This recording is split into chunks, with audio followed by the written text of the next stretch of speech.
On voit le président Trump en train de descendre les marches d'Air Force One. Alors, l'image qu'on va vivre dans un instant, elle est importante, Ben Barnier. Les deux présidents sont sur le tarmac de cet aéroport au même moment. Qu'est-ce qui se passe maintenant? Est-ce qu'il y a un moment, Donald Trump, le Kremlin plutôt, avait dit qu'il y aurait une poignée de main, qu'il y aurait une rencontre déjà sur le tarmac entre les deux présidents? Voilà, alors on ne va pas jouer au jeu de la devinette parce que je voudrais qu'on le vive ensemble. Mais et là, on voit Vladimir Poutine qui descend à son tour. C'est un moment que Trump voulait absolument. On a parlé de la victoire diplomatique que ça constituait pour Vladimir Poutine, la fin de sa mise au ban au niveau international.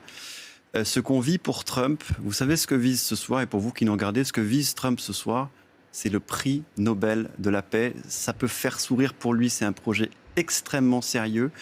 Et le pion qu'il avance ce soir, pour lui, c'est un coup majeur. Souvenez-vous, pendant cette campagne qu'on a couverte de façon extensive sur France Info, il a promis de régler ce conflit entre l'Ukraine et la Russie en 24 heures.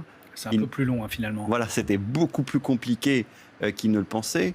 Et c'est vrai qu'on l'a rappelé, il a humilié Volodymyr Zelensky à la Maison-Blanche. Il a été face à un Vladimir Poutine qui n'était pas pressé, qui prenait tout son temps. On a vu Trump qui s'est énervé contre Poutine, qui l'a accusé de dire beaucoup de choses, mais finalement de ne pas tenir ses promesses. Regardez Ben, là c'est un moment important. Donald Trump vient de s'arrêter, donc il attend Vladimir Poutine qui est de l'autre côté sur le tapis rouge et qui va s'avancer vers lui. C'est le premier contact aussi, il faut le rappeler, depuis plus de 6 ans. Il n'y a eu aucun contact avec le président américain, évidemment, depuis le déclenchement de la guerre en Ukraine en 2022. Voilà, puisque leur dernière rencontre, c'était à Osaka, donc au Japon, en 2019. On voit Trump qui est en train d'applaudir Vladimir Poutine. On imagine donc que dans son esprit, il est en train de lui sourire également, peut-être de le remercier d'être là. Je ne pense pas que les Ukrainiens adresseraient ce même signal. Ils sont vraiment, eux, désarçonnés. Voilà, cette poignée de main qui est historique. On est en train de vivre un moment historique. Certains parlent même du sommet de la décennie. On voit ces deux hommes qui sourient.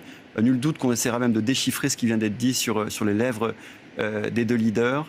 On est en train de vivre un moment extrêmement important, y compris pour nous, Européens, puisqu'on le rappelle, c'est la guerre la plus meurtrière depuis la Deuxième Guerre mondiale sur le sol européen. Et ce qui est bien sûr très symbolique, c'est qu'il y a là Donald Trump à droite, Vladimir Poutine à gauche, et qu'il n'y a bien sûr ni Volodymyr Zelensky, et encore moins les Européens.